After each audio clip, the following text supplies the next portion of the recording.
Bagaimana nih sikap DPRK untuk membantu Fatan ini, Pak? Kita sama-sama sudah melihat kondisi anak saudara kita, penuh harapan untuk meminta bantuan kepada pemerintah daerah supaya secepatnya ditangani operasi lebih lanjut. Ya. Sebab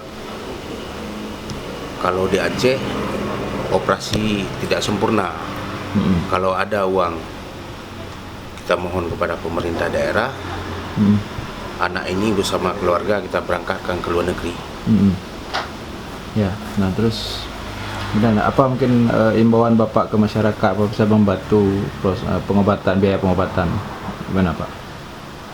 Pihak keluarga menerima juga sumbangan-sumbangan dari masyarakat yang mau membantu keluarga yang telah musibah ini. Ya. Jadi apa jika ingin kasih bantuan apa bisa langsung ke rumah ya, ke sini ya? Itu serah sama masyarakat. Ya. Sebab posko sudah didirikan di Darul Makmur. Darul Makmur. Kayak